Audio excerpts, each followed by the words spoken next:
Lots of stops announced by the government today, and perhaps the biggest winner, the aviation industry. Joining us in the studio is Mr. Ankur Bhatia from Travel Ametees. Mr. Bhatia, really talking about the cuts that we have seen. We've seen about a 15% cut in the ATF, and we've also seen it in the AITT, the tax, as you say. Now, how much of this is going to benefit the consumer? How much of a cut can I see on my ticket? Okay, of the stops which will be announced by the government, there are two components to it. One is the IATT, which was directly borne by the consumer. That's 15% of the basic fare of the ticket. If you add it up, it translates around between 12 and 13% of the ticket. Now, obviously, that will be cut definitely. The other part, the cut in the prices of the ATF, it's an operational cost. The airline might and might not want to actually translate that into the consumer. I mean, that's the prerogative of the airline.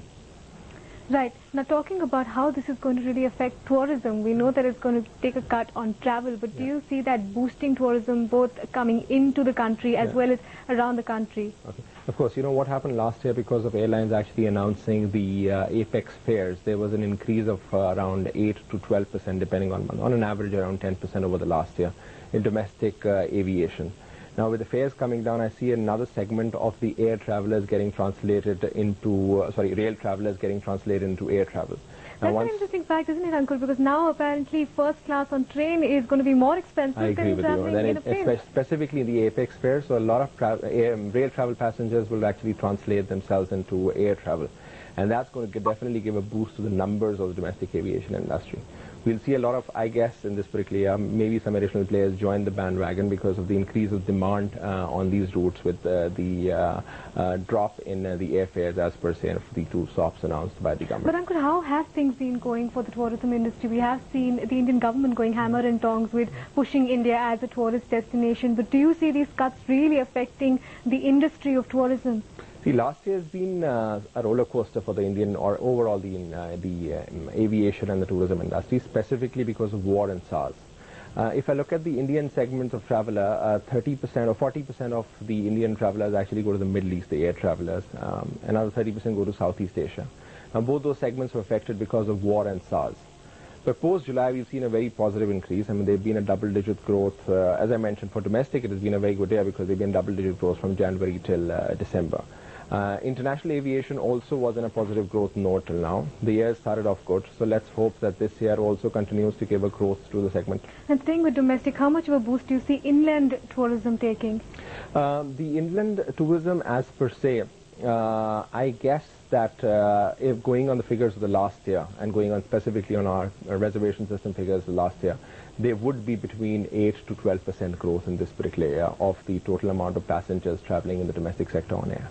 But Ankur, that really is just one component of the entire tourism industry, is it not? The travel cutting down. Now, what more, in your opinion, can be done to really make India a stronger tourist destination, to make it cheaper to just not think about it and travel?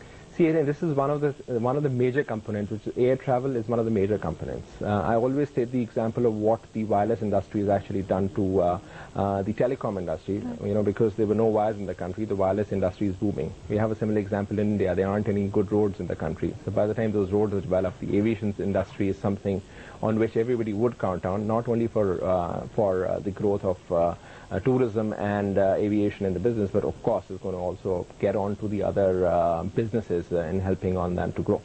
Ankur Bhatia from Travel Ametees, thank you for coming and giving us that spin on what this means for the consumers. Time for a short break on Headlines today. We'll be back with more news. Don't go anywhere.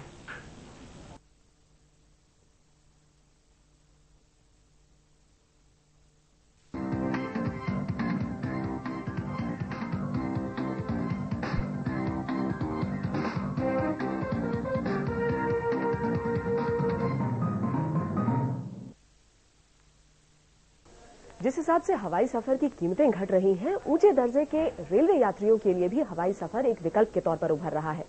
आने वाले दिनों में कारोबार और खासकर tourism को सफर के इस माध्यम से काफी बढ़ावा मिलने के आसार जताए जा रहे हैं।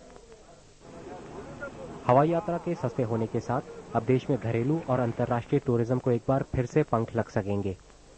एक अनुमान के मुताबिक बीते साल भारत में हवाई सफर करने वालों की तादाद करीब 1.25 करोड़ रही और अब जानकार अनुमान लगा रहे हैं कि इस साल घरेलू यातायात का क्षेत्र 7 से 10% की दर से बढ़ सकता है।